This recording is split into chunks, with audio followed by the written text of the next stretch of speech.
messieurs, bienvenue à votre rendez-vous d'analyse de l'actualité. Pour actualité, un sujet n'arrête pas avec ses rebondissements. Il s'agit des rapports difficiles entre le Bénin et son voisin du Nord, le Niger.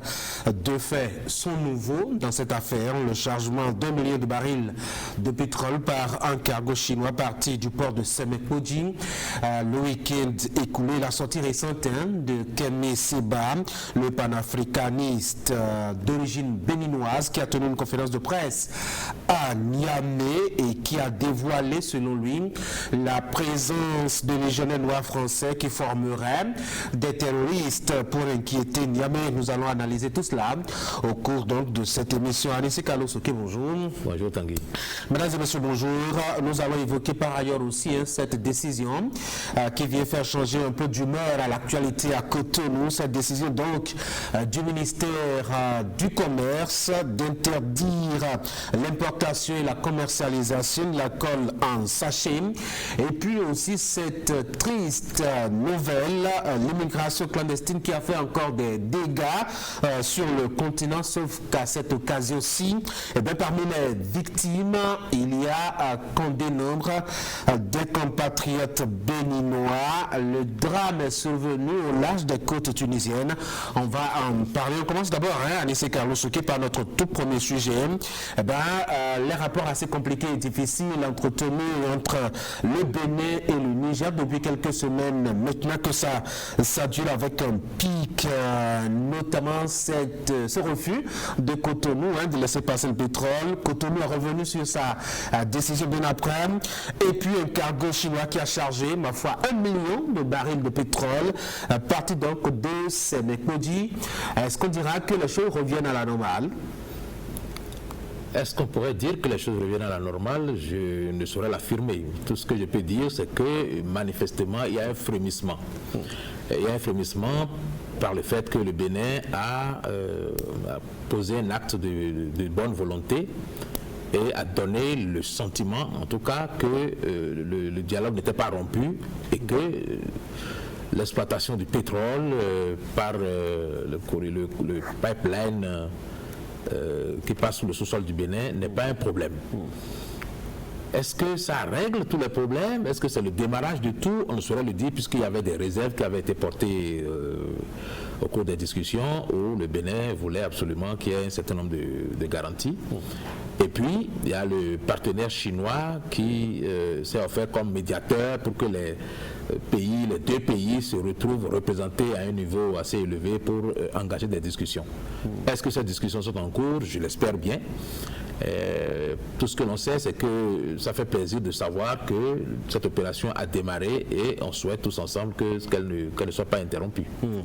Est-ce qu'on n'a pas l'impression, en tout cas, que Cotonou finalement n'aura fait la tête que pour juste quelques jours, sans rien obtenir, sinon qu'une petite missive peut-être envoyée par la douane nigérienne à son homologue du Bénin pour calmer les ardeurs? Ce n'est pas une question de rapport de force. Ce n'est pas non plus une question d'avoir la victoire sur qui que ce soit ou quoi que ce soit. Le Bénin, à un moment, a posé une question de principe et cette question de principe méritait d'être effectivement posée. Du côté du Niger, on souffre un peu comme le chaud et le froid, c'est-à-dire qu'on n'a pas opposé une fin de non-recevoir à la position du Bénin, mais on a fait juste un petit pas, un tout petit pas, en envoyant une lettre à la douane béninoise pour dire bon, puisque vous souhaitez avoir un son de cloche du côté du Niger, nous vous disons que nous sommes partie prenante dans l'opération qui s'est faite et donc il y aura quelques fonctionnaires de la douane qui viendront. Ils ont dû venir sans doute, on ne le sait pas.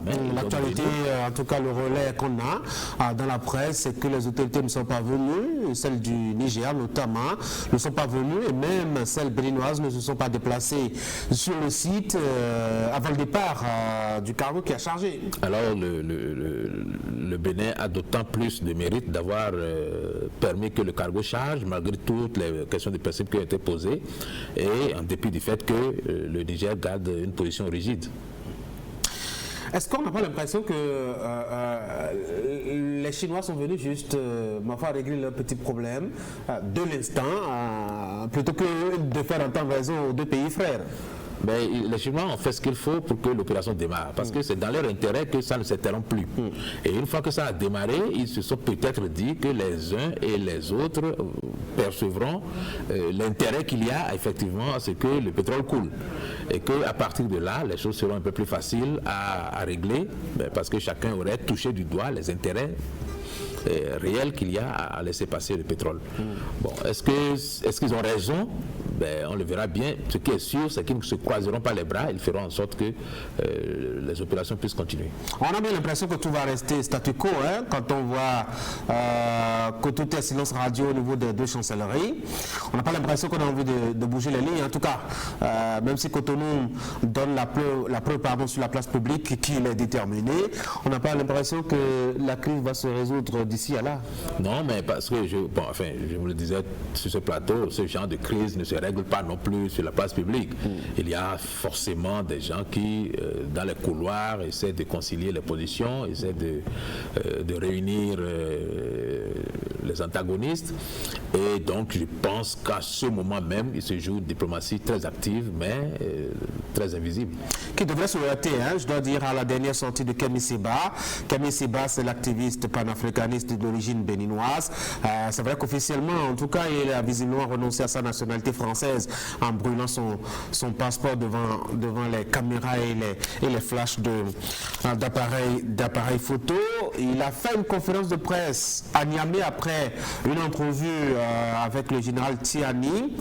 Et les mots ne sont pas, en tout cas, pour aller dans le sens de trouver des solutions à la crise entre les deux pays. Effectivement, lorsqu'on écoute ce qui a été dit au cours de cette conférence de presse, on a comme le sentiment que du côté de Niamey, on n'est pas prêt de fumer le calumet de la paix. Mais moi, cette conférence de presse m'inspire quelques réflexions. Okay.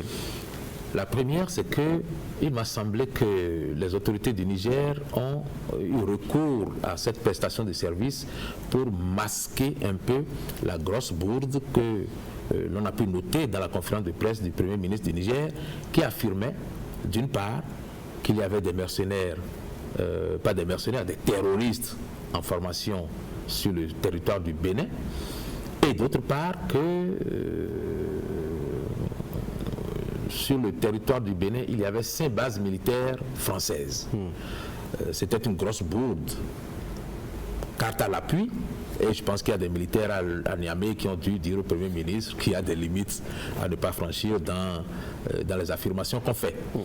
Et donc je pense que c'est pour masquer cela qu'on est allé chercher un prestataire de service qui ne dit plus tout à fait la même chose, mais qui oriente dans une autre dimension pour dire qu'il y a des légionnaires qui ont la peau noire et que désormais, ce n'est plus les Français à la peau blanche qu'il faut rechercher, ce sont ces légionnaires-là, et que ces légionnaires sont en train de former une partie de la masse qui serait détournée, qui serait un peu désorientée. Et quand on écoute ça, on est un peu interloqué parce que lorsque Niamey ferme les frontières et qu'on justifie ça par le fait que des personnes sont en formation au Bénin, moi je me dis que ceux qui le disent ne peuvent pas être des militaires. Il est impossible que des militaires pensent réellement que la France, qui est déjà accusée d'avoir formé les terroristes qui sèment la terreur dans le Sahel là-bas, soit obligé de laisser ces terroristes-là pour en former d'autres au Bénin, parce que, disait le Premier ministre, la France voudrait attaquer le Bénin. Et le Premier ministre a été clair, ce n'est pas du Bénin qu'il est question, parce qu'il n'est venu à l'esprit de personne de penser que le Bénin préparait une offensive d'attaque contre le Niger. Donc, la cible qui est visée directement par la fermeture de la frontière, c'est la France. Très honnêtement. Si la France voulait attaquer Niamey, moi je suis qu'un profane, mais je me dis, si la France voulait attaquer Niamey, la France a-t-elle besoin de venir former? Oui, mais elle ne peut pas envoyer des avions des avions de chasse, on ne peut pas envoyer des hélicoptères militaires sur place parce que ce serait vraiment flagrant délit, ça va être contre les normes internationales, etc. Donc il faut trouver les moyens un peu plus détournés pour déstabiliser. Comme on l'a fait peut-être à Sékou Touré, avec son nom assez violent, en introduisant de faux billets qui ont déstructuré son économie. Comme on a fait avec beaucoup d'autres pays, en les incitant et en provoquant justement la chute des régimes qui ont été indésirés à l'époque. Jusqu'à présent, vous n'avez pas encore dit dans quel cas, dans tout ça, on a dû former des terroristes. Il n'y en a jamais eu. Et donc, si la France avait besoin de terroristes, il y en a déjà qui sont en activité et qui seraient très heureux de collaborer avec la France pour poser des actes terroristes. Mais ici, c'est qu'on ne parle plus, c'est subtil, on ne parle plus d'actes terroristes. On dit qu'on forme des terroristes, mais on ne parle plus d'actes terroristes. On dit qu'on forme des personnes pour attaquer le Niger. C'est-à-dire que ce sont des mercenaires en réalité qu'on est en train d'attaquer. Vous savez, le Bénin a subi... Le Bénin a subi une attaque mercenaire le 16 janvier 1977 et il ne m'a pas semblé que les mercenaires aient eu besoin de passer par une frontière quelconque. Ils ont eu une base arrière d'abord au Maroc, puis après au Gabon, avant de décoller pour le Bénin. Est-ce que vous avez cité le nom d'un pays qui est frontalier du Bénin? Non. Donc, pas besoin d'aller former des gens à la frontière d'un pays parce qu'on veut attaquer. Oui, mais parce qu'hier, peut-être on n'a pas de la logistique comme ça pour surveiller tous les mouvements et prévenir de loin. Surtout qu'aujourd'hui, les choses sont tellement évoluées qu'on ne peut pas atterrir, par exemple, sur un territoire national de face à l'insu, comme ça se ferait dans les années 60 ou 70, à l'insu du pays. Donc, aujourd'hui, les choses ont changé. Donc il vaut mieux passer par des hommes qui peuvent marcher pour entrer sur un territoire. Merci de le dire comme ça. Et ça m'amène à me poser une question très importante. Est-ce que les militaires qui sont en place au Niger s'imaginent que s'il y avait des mercenaires en formation au Bénin, pour traverser la frontière et aller attaquer le Niger, ils mettraient armes bagages sur la tête pour traverser la frontière? Et pour les mettre dans les camions peut-être en transit entre Cotonou et Niamey, qui sait? Est-ce qu'il vient à l'esprit peut-être que c'est en colonne couvrée que les mercenaires vont passer pour aller attaquer? Si des mercenaires sont véritablement formés, moi, tout profane que je suis, je pense que la dernière option pour ces mercenaires serait de passer par une frontière officielle. Quand on a des espaces extrêmement poreux qui jalonnent les frontières entre le Nigeria et le Niger, entre le Tchad et le Niger, en passant même si on veut par le Togo et le Burkina, vous pensez qu'on a vraiment besoin de fermer la frontière là, de Malanville pour empêcher des mercenaires d'attaquer le Niger? Moi, je pense que si des militaires continuent de dire ce genre de choses, ils méritent de moins en moins d'avoir des galons parce que ce n'est pas logique. Ce n'est pas du tout logique de penser qu'on forme des gens pour agresser, pour aller attaquer le Niger. Et je suis heureux de constater que les autorités du Niger, par des voix officielles, ne se sont pas hasardés à dire ce que nous avons entendu dans la conférence de presse de leur prestataire de service. Parce que... Pourquoi vous l'appelez prestataire de service? Oui, parce qu'on lui a fait une commande qu'il a exécutée. Parce que je ne vois pas en quoi il n'a pas de mandat, il n'a pas de qualité particulière. Il a une amitié avec les putschistes. À quel titre? Il a une proximité avec les putschistes. À quel titre? On a besoin d'avoir une carte de visite pour forcément se faire ami à quelqu'un. Non, mais pour être une voix représentative, il faut avoir une qualité, il faut avoir un mandat. Il est à la tête d'une jeunesse africaine qui revendique l'autodétermination. A-t-il dit qui revendique l'abolition de la monnaie de l'esclavage ou de la colonisation, qui revendique l'indépendance des États africains, un discours qu'on connaît. Vous faites bien de dire que a-t-il dit, parce que c'est lui qui le dit. Et je suis étonné qu'un État prenne des gens comme ça au sérieux et leur fasse dire. Parce que j'insiste pour dire que c'est une prestation de service. Parce que vous remarquerez qu'aucune voix officielle du Niger n'a osé dire ce qu'ils ont dit là, parce que ça frise le ridicule. Vous remarquerez qu'aucun citoyen du Niger n'a dit cela parce que ça fait le ridicule et que ça engagerait, parce que ce qui engage les États dans leurs relations, c'est ce que disent les voix officielles, c'est ce que disent les voix autorisées. Donc, ce que lui a dit, ça n'engage absolument pas le Niger, c'est un cran ça n'engage pas les relations entre les C'est un cran en dessous de ce que le Premier ministre a dit. Parce que si le ministre a dit beaucoup mieux, ça veut dire qu'il vaut mieux considérer ce que le ministre a dit que ce que lui il dit qui est beaucoup moins. Non, c'est pas un cran en dessous, c'est un cran au-dessus de ce que le ministre a dit. Ah oui? Oui, c'est un cran au-dessus de ce que le ministre a dit. Parce que ici, on nous parle de légionnaires à la peau noire qui se font passer pour des Béninois et qui forment des citoyens. Oui, mais alors là, c'est d'une extrême gravité. Et celui qui le dit n'a aucun moyen de le prouver, n'a d'ailleurs aucun moyen de le savoir formellement. Comment vous le dites? Peut-être qu'il a ses réseaux d'information. On n'est pas amis à des chefs d'État. Est-ce qu'il est parce qu'on est citoyen lambda comme moi? Est-ce qu'il est plus informé, lui? Est-ce qu'il est plus informé que l'État nigérien? Il n'est pas plus informé que l'État nigérien. Parce que c'est l'État nigérien qui l'informe. C'est de ça que je vous parle. Pourquoi l'État nigérien, par sa voix officielle, ne dit pas ce qu'on demande à quelqu'un d'autre qui n'est pas nigérien, qui n'a aucun mandat, qui n'a pas de représentativité, de dire au nom du Niger? Bon, donc il n'a pas parlé en fait au nom du Niger.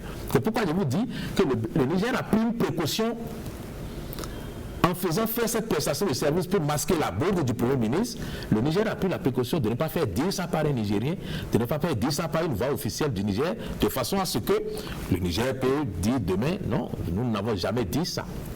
C'est quelqu'un d'autre qui a dit. Ne peut pas dire c'est ça peut-être votre frère, allez voir avec lui, ce n'est pas nous. Le Niger ne peut pas dire ça, puisque c'est sur son sol qu'on l'a dit, et celui qui l'a dit n'a pas été inquiété. Donc, c'est approuvé d'une manière ou d'une autre. Ce qui a été dit par un activiste ne peut pas engager l'État du Niger, c'est impossible.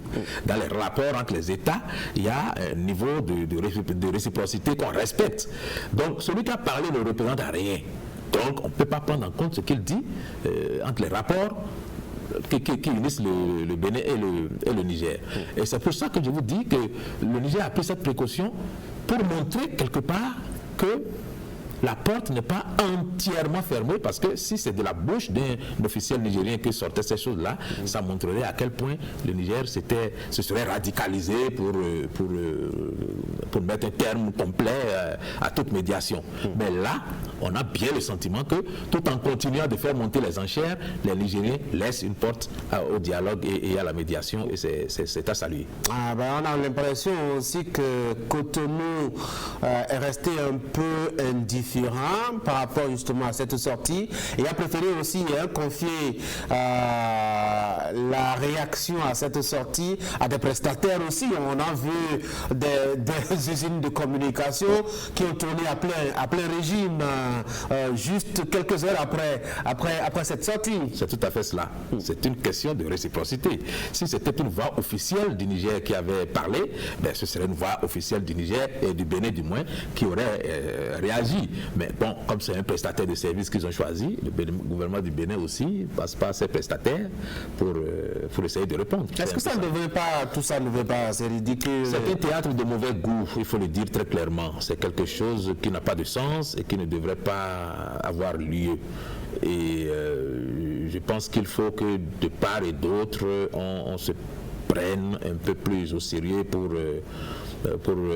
mettre fin à cette querelle inutile qui ne profite à personne, à part peut-être à ceux qui ont des intentions que nous ne connaissons pas.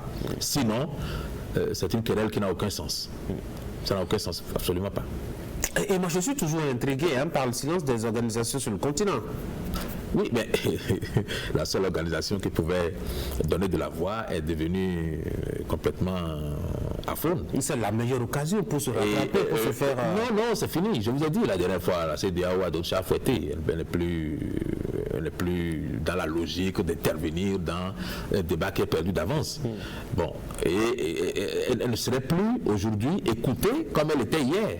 Donc elle ne va pas continuer de pêcher de chercher à pêcher en eau trouble. Donc, bon, je pense que la CEDEAO... en dehors de la CEDEAO, il n'y avait plus personne. Il n'y avait plus l'Union africaine à d'autres chats fouettés aussi. Et puis, les organisations non gouvernementales qui proliféraient à l'époque et qui avaient des raisons évidentes de donner de la voix, ne le font plus. Pourquoi? Parce qu'en réalité, on ne peut pas aujourd'hui juger de cette situation entre le Bénin et le Niger sans continuer de mettre en exergue le coup d'État qui est le fondement même de mais le sujet, lui, il est passé aux oubliettes. On a l'impression désormais, on a focus frontière entre le Niger et le Bénin.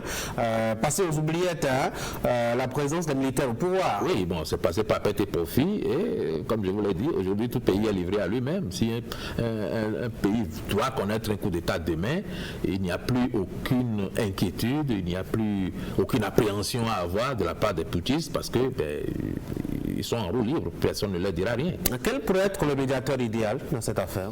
Le médiateur idéal, ce serait plutôt les sages et les personnes qui ont une autorité religieuse reconnue.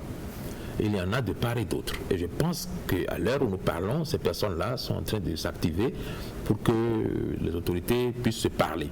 Parce qu'aujourd'hui, il n'y a plus d'instance politique qui soit en mesure de régler ce problème. Il n'y en a plus. Donc, c'est peut-être du côté spirituel, c'est peut-être du côté de la sagesse qu'il faut aller rechercher des anciens ou des chefs religieux qui peuvent effectivement jouer un rôle important. C'est tant est que, jusqu'à présent, ils sont restés dans une sorte de neutralité et qui n'ont pas un parti pris évident.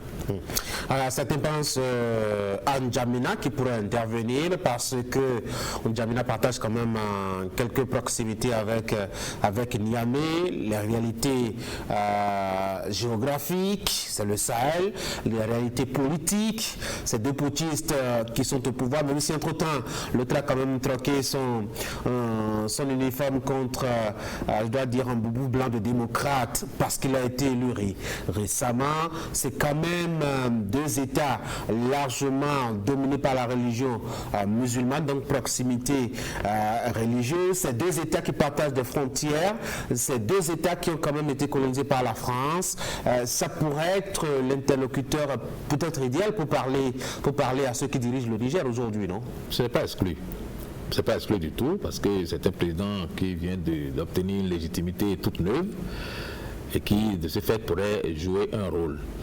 Le problème, c'est qu'il y avait un Niger avant le pétrole et qu'il y a aujourd'hui un Niger avec le pétrole. Ce qui rend difficile les rapports, ce sont les ressources minières. Le Niger n'aurait pas eu ce pétrole que les rapports entre le Bénin et le Niger ne seraient même pas détériorés pour un sou. Ah oui, on a vu quand même sous Boniaï, on était mécontent, on a fermé la frontière, c'était difficile. Pour des questions de principe qui ont été résolues tout de suite. Oui. Vous voyez bien. Mais ici, il y a l'hydrocarbure au milieu. Et quand il y a les hydrocarbures quelque part, ça carbure. Ça carbure. C'est tout à fait ça. Et donc aujourd'hui, si le problème qui se pose avec le Bénin se corse à ce niveau, c'est parce que le Niger considère qu'aujourd'hui, ils peuvent s'assurer une certaine autonomie, ils ont les moyens de tourner le dos à n'importe quel voisin qui ne fait pas les choses comme il souhaiterait. Et je pense que c'est le but principal des coups d'État que nous avons vus là et qui vont se commuter doucement en régime civil. Nous avons vu au Mali, après le dialogue, que bien sûr, tout à l'heure, on va faire une élection peut-être entre 2 et 5 ans. Et après l'élection, on verra bien que c'est le président en exercice aujourd'hui qui sera réélu. Comme ça a été fait au Tchad, comme ça se fera au Burkina, comme ça se fera au Niger. Donc c'est toute une dynamique qui est en cours et l'incident avec le Bénin n'est qu'un accident de parcours parce que les trajectoires sont déjà définies, les plans sont peaufinés et ceux qui agissent savent exactement où ils vont. C'est ça le problème. Mais j'ai l'impression que du côté du Bénin, on pense de plus en plus sur le fait que c'est parce qu'il y a pétrole que Niamey devient fou. Pourtant, ils ont quand même une fierté qu'ils peuvent défendre, non? Quand ils sont en difficulté et qu'on ne leur a pas tendu la main, c'est pas quand ils sont de plus en plus assurés qu'ils vont accepter une main qu'ils trouvent de traîtresse. Oui, bon, mais c'est un état d'esprit. Et l'état d'esprit est déterminé par les rapports de force et les rapports de force sont déterminés par ce que chacun a à faire prévaloir. Aujourd'hui, les autorités du Niger ont les moyens de bomber le torse et ils bombent le torse. C'est aussi simple que ça. Voilà ce que ça va donner avec le temps. En tout cas, pour l'heure, le pétrole coule à Saint-Mépouy à un rythme assez vertigineux, faut-il le dire. Non, mais c'est juste un cargo qui est parti d'abord. Nous ne savons pas s'il y aura une suite immédiate, mais disons que nous sommes dans l'attentisme. On va compter sur les Chinois et la détermination à avoir leurs produits. Effectivement, et que nous pensons qu'ils vont peser de tout leur poids pour que cette querelle fraternelle qui n'a pas de sens du tout puisse cesser immédiatement, parce que je pense que la main tendue du Bénin devrait être un bon prétexte pour les autorités du Niger pour venir en délégation officielle visiter les camps qui le soupçonnent d'appartenir à des Français ou à des légionnaires qui formeraient des gens. Il est possible. Est-ce que sérieusement cette visite est possible? Sérieusement, est-ce qu'on peut permettre à des militaires de notre pays d'abord de venir se pavaner sur le territoire de notre pays, qui fut-il voisin, et ensuite aller librement dans une base militaire, si elle existait, ou dans des installations militaires, pour aller vérifier si on ne couvrait pas des terroristes ou peut-être des gens qui vont attenter à leur sûreté? Est-ce que vraiment c'est faisable dans le langage militaire, dans le contexte militaire, pardon? Est-ce que c'est vraiment faisable dans un contexte diplomatique? Est-ce que c'est vraiment faisable cette histoire? C'est tout à fait faisable parce que les rapports entre l'armée béninoise et l'armée nigérienne ont toujours été de bons rapports. C'est faisable parce que le Bénin est disposé et disponible à accepter une telle mission et à formuler très clairement la demande. Moi, je pense qu'il appartient aux autorités du Niger de prendre les Béninois au mot et de venir constater qu'ils sont dans la fabulation, qu'il n'y a jamais eu de légionnaires, qu'il n'y a jamais eu de... Mais le Bénin avait déjà, dans un plan de lutte contre les terroristes, le Bénin avait déjà élaboré une certaine stratégie, et cette stratégie consistait à construire des points avancés de protection du territoire. Alors c'est pas ça qu'il faut transformer en base militaire française et entrer dans la fabulation. Si les militaires ne peuvent pas venir, il y a forcément des personnes au Niger qui peuvent être constitués en délégation envoyée au Bénin pour venir en toute fraternité. Je pense que le Bénin ne refusera pas d'ouvrir toutes les installations qu'ils auraient besoin de voir pour qu'ils puissent constater. Ça serait mieux et qu'après cette inspection-là, ils aient dit nous sommes allés voir et nous sommes plus que jamais convaincus que, plutôt que de dire des choses dont absolument rien ne vient étayer. Et vous ne pensez pas que ça pourrait pourrait exposer le Bénin et cette disponibilité militaire? Le Bénin avait déjà un accord militaire. L'armée béninoise avait déjà un accord particulier avec l'armée du Niger dans le cadre de la coopération pour lutter contre le terrorisme. Mais pas pour visiter ces casernes. Mais attendez, si je ne peux pas vous permettre de venir visiter l'arrière-cour n'est pas forcément un endroit où on entrepose des cadavres. Alors, si je vous permets de venir voir mon arrière-cour, c'est parce que je suis sûr qu'il n'y a pas de cadavre derrière. Donc, moi, je pense que c'est faisable. Et les personnes qui jouent aux bons offices, dans les missions de bons offices, les personnes qui vont au Niger devraient, me semble-t-il, faire ce genre de propositions au Bénin et au Niger pour que une telle mission puisse mettre un terme définitif à ce théâtre qui est en train d'être conçu et dont les rebondissements se suivent à l'infini, alors que derrière, il n'y a rien du tout. L'armée française n'a jamais pu avoir une véritable base au Bénin depuis 1960. contrairement aux autres pays, l'armée française n'a jamais pu avoir une base française au Bénin. Le Bénin est un pays démocratique et aucune base française ne peut s'installer au Bénin sans l'aval de l'Assemblée nationale. Le Bénin n'est pas un État voyou. Donc, si l'Assemblée nationale n'a pas donné l'aval pour qu'une base militaire s'installe, au nom de quoi le président de la République part devant lui et, par sa seule discrétion, autoriserait-il des bases militaires françaises? Quand je dis des, je suis même gêné de le dire parce qu'une base militaire, c'est toute une ville. Et d'en avoir 5 dans la région septentrionale du Bénin, honnêtement, ça fait le ridicule. Allez, on va passer à un autre sujet. Puisque nous sommes sur le continent, étant donné que c'est une question internationale, on va rester donc sur le continent pour parler de ce drame qui a encore frappé donc le continent. Ce n'est pas une première. L'immigration clandestine a encore fait des victimes et par dizaines, comme d'ailleurs à son habitude, sauf que cette fois-ci, au large des côtes tunisiennes, il n'y a que parmi les morts, il y a des Béninois. C'est assez rare et c'est assez rare justement pour être souligné parce que ça montre que le malaise qui a touché les pays dans lesquels les jeunes commencent par déserter a commencé par toucher notre pays. Bon. Ce que je peux dire, c'est qu'on ne sait pas si c'est en partant du Bénin directement que ces jeunes-là se sont retrouvés dans les barques, mais j'ai l'impression que c'est des gens qui vivaient déjà en Tunisie et qui, à partir de la Tunisie, avaient voulu franchir la Méditerranée parce que, justement, la Tunisie devient une terre assez difficile pour les étrangers. Et dans ce cas, je pense que le Bénin ferait bien, d'ailleurs j'en ai entendu parler, ferait bien de rapatrier nos compatriotes qui sont encore en place en Tunisie là-bas pour qu'ils ne soient pas obligés de s'exiler du côté de l'Europe pour sauver leur vie. Parce que j'ai l'impression que c'est ce qui est un peu arrivé.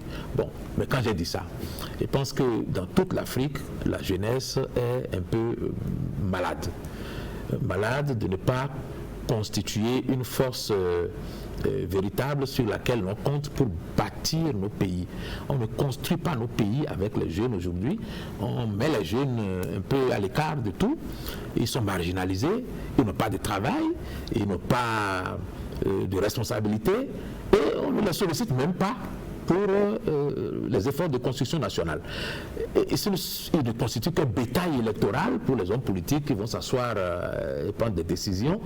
Mais nos politiques nationales ont complètement marginalisé la jeunesse à un tel point que la jeunesse aujourd'hui ne se sent en sécurité que lorsqu'elle est sortie du pays. Or, en réalité, c'est un rêve. Tous ceux qui sont partis vous diront, c'est un rêve. On n'est jamais mieux que chez soi. Ah oui? On n'est jamais mieux. Est-ce que ce n'est pas juste un adage ou juste une formule pour peut-être... Les Béninois sont plus convaincus. On a vu des gens qui sont partis, qui ont retrouvé un équilibre social, un équilibre professionnel, ce qui n'était pas forcément garanti dans leur pays. Ils reviennent même se pavaner et montrer qu'ils ont réussi avec des voitures, avec de beaux habits, etc. Et un langage et un ton plutôt châtié pour montrer que ça y est, ils ont atteint le sommet. Oui, c'est une vue de l'esprit que de comprendre, que de voir du moins ces personnes qui présentent des apparences heureuses. C'est une vue de l'esprit que de croire que ces personnes sont aussi heureuses que les apparences que nous voyons. Parce qu'il faut vivre un peu en Europe pour comprendre que c'est pas une vie facile, c'est même une vie extrêmement difficile. Et quand vous allez du côté des États-Unis, c'est encore plus pénible. Et oui, c'est vrai qu'ils reviennent de temps en temps donner l'impression qu'ils ont fait le bon choix.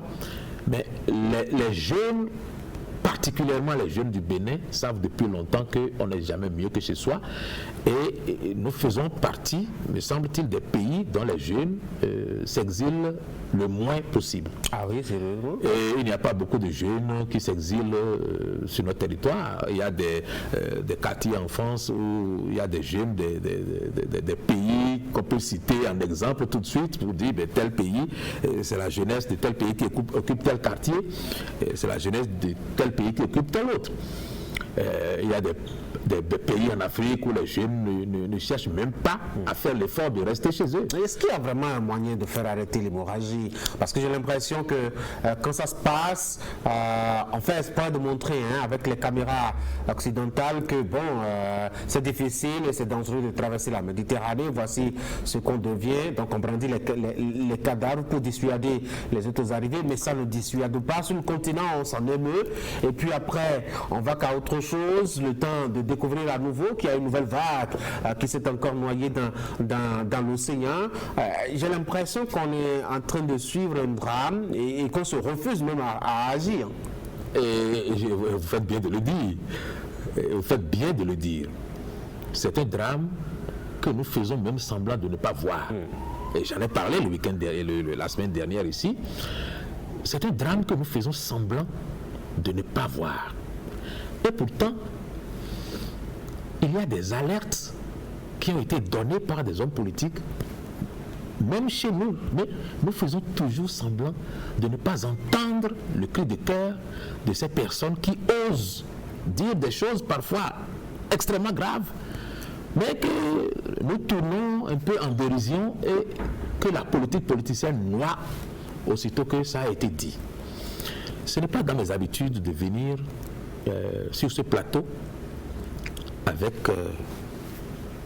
des écrits, mais je me suis permis aujourd'hui de venir avec des écrits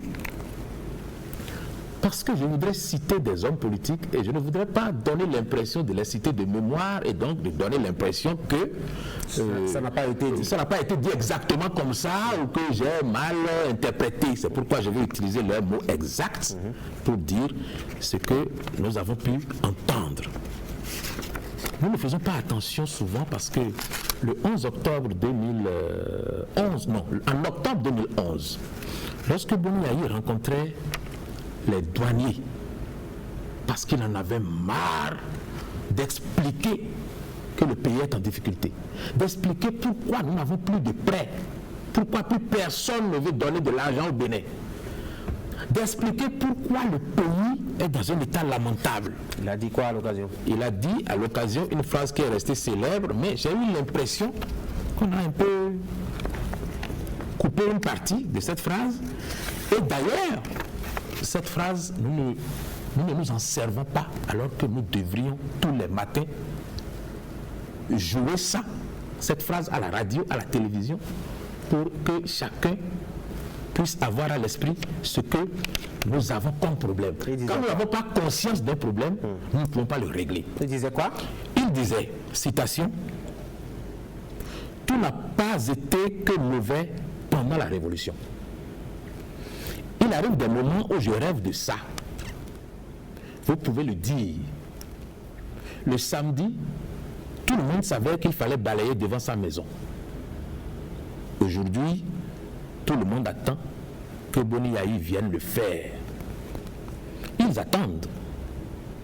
Cette démocratie-là, c'est une démocratie Nescafé qu'on est en train de mener.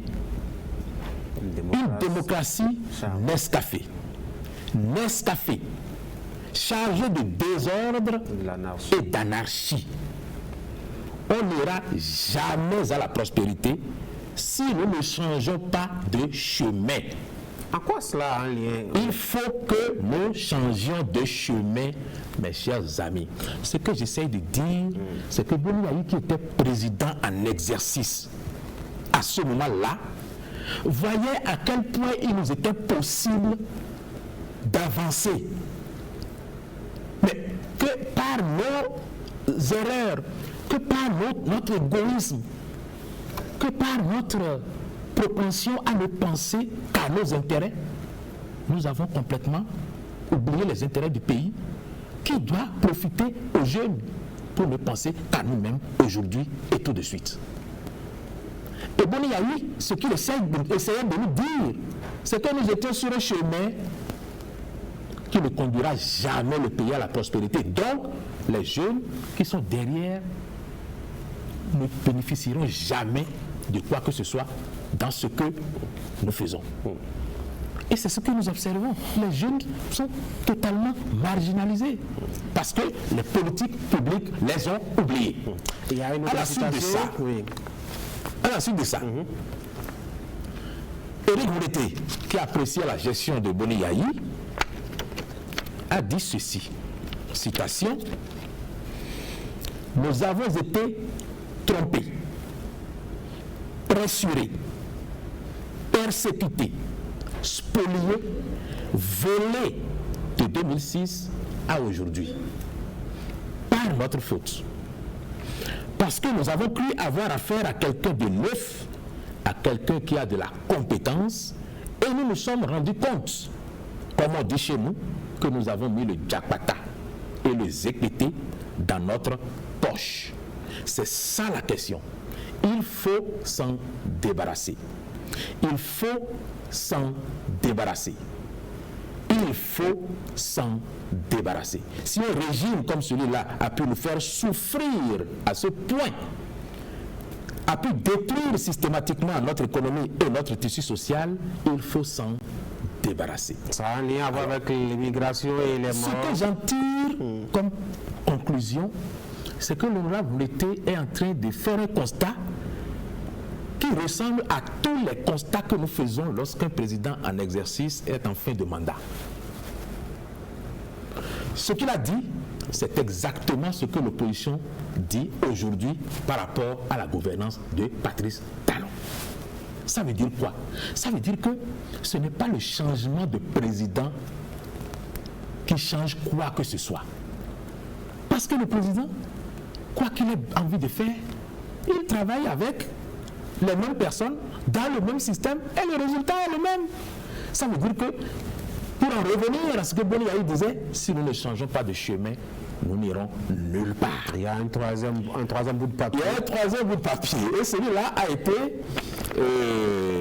la citation très courte de Maître Adrien Mbedi, le 16 janvier 2018 au palais de la présidente de la République à l'occasion de la présentation des vœux. Alors, je voudrais dire que Maître Adrien Mbedi est, de mon point de vue, l'un des hommes politiques les plus pondérés de la République. Celui qui a montré des gages un certain nombre de fois de sa volonté de préserver la paix à tout prix. Maître Adrien Mbedi est celui qui a dirigé le temple de la démocratie, c'est-à-dire l'Assemblée nationale, pendant beaucoup plus de temps ou de fois que toute autre personne. Et c'est une voix autorisée pour dire ce qui se passe dans ce pays.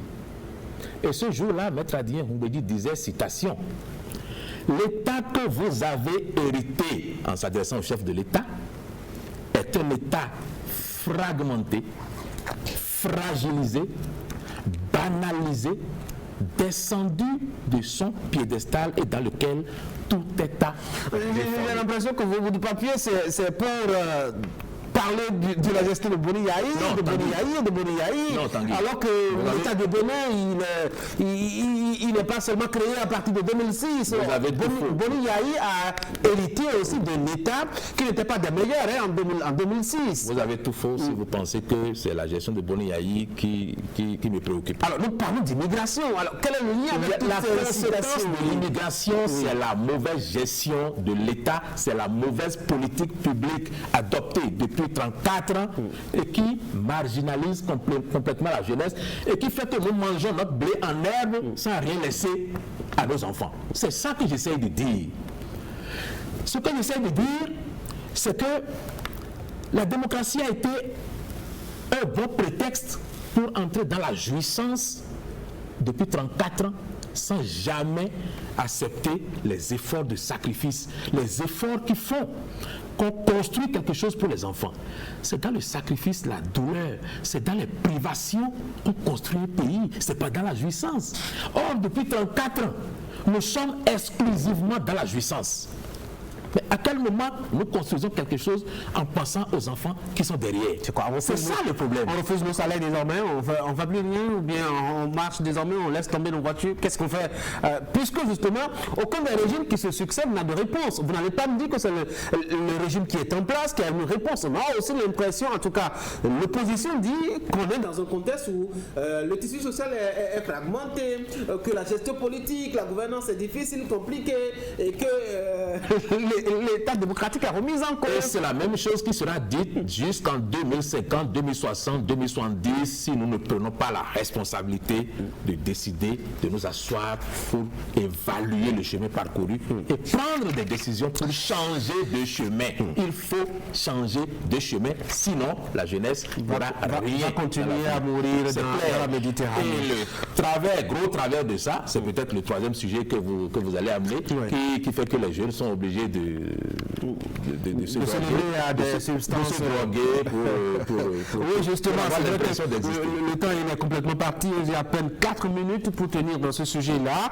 Le ministère du Commerce qui a décidé, vous me faites bien la perche, le pont d'interdire l'implantation de ces produits-là, notamment de l'alcool en sachet. Il y en a de diverses natures et de diverses marques. Est-ce vraiment la solution? C'était une solution indispensable et moi je pense qu'elle est venue un peu tardivement. Déjà parce que nous avons appris en chimie que lorsque même vous mettez de l'eau dans un sachet et que vous l'exposez au soleil, il n'est plus propre à la consommation. Et quand c'est du whisky dont personne ne garantit la qualité, qui est dans ce sachet qu'on balade au soleil, l'origine ni la composition. Personne ne connaît les tenants et les aboutissants. On ne connaît pas la composition, on ne sait pas d'où ça a été fait, on ne sait pas d'où ça vient. Et la jeunesse en est arrivée à en consommer abondamment. En fait, c'est ça qui a fait que le ministère du Commerce a réagi. C'est parce que c'est devenu un produit qui est extrêmement consommé par la jeunesse. Et naturellement, on doit s'attendre à ce que ça fasse des ravages. Des ravages sur le cerveau, des ravages sur la santé. Et le ministère du Commerce fait bien, même si la décision ne s'appuie pas sur une étude du ministère de la Santé. Mais moi, ce que je voudrais dire fortement, c'est que les whisky en sachet ne sont que la partie visible de l'iceberg. Parce qu'aujourd'hui, les jeunes ont tendance à prendre des substances psychotropes pour ne pas déprimer. Pour ne pas déprimer. Parce qu'ils sont nombreux dans le chômage, ils sont nombreux dans les difficultés de tout genre. La vie n'est pas facile pour les jeunes et ils sont obligés de consommer ces substances-là pour ne pas perdre complètement la jeunesse qui est quand même un peu de l'insouciance. Et lorsque ils ont fini de consommer ces produits, vous voyez bien les conséquences que nous avons sur leur comportement. Aujourd'hui, moi je dis, il y a encore beaucoup de substances sur le marché dont on ne connaît pas l'origine, mais dont on connaît les ravages et que le gouvernement doit prendre la responsabilité de contrôler. Mais quand les jeunes prennent ça, vous voyez bien ce qu'ils font sur le réseau social TikTok, qui est aujourd'hui le baromètre de ce que notre jeunesse est devenue. Et je suis un peu meurtri chaque fois que je vais sur TikTok Bénin, parce que je me dis que le gouvernement, soit il est complètement myope, soit il est totalement dans les responsabilités, parce que c'est de la responsabilité du gouvernement de contrôler la liberté. J'ai entendu le chef de l'État le dire lorsqu'il recevait le président Boniaïe et la délégation de DLD. Il est de la responsabilité du gouvernement de contrôler les libertés. Ce qui se passe sur TikTok est une plaie dans notre société et est en train de détruire complètement notre société. Il faut, à défaut de fermer le réseau, il faut... Est-ce que le gouvernement a vraiment les moyens aujourd'hui de fermer le réseau? Si le gouvernement n'a pas les moyens, il devra se donner les moyens, parce que c'est de sa responsabilité de contrôler les libertés et de faire en sorte que les jeunes puissent continuer de constituer le fer de lance de notre développement et la force sur laquelle repose notre futur. Anissé Carlos Souké, merci. C'est moi qui vous remercie. Mesdames et messieurs, c'est la fin de cette émission. Merci d'avoir été là.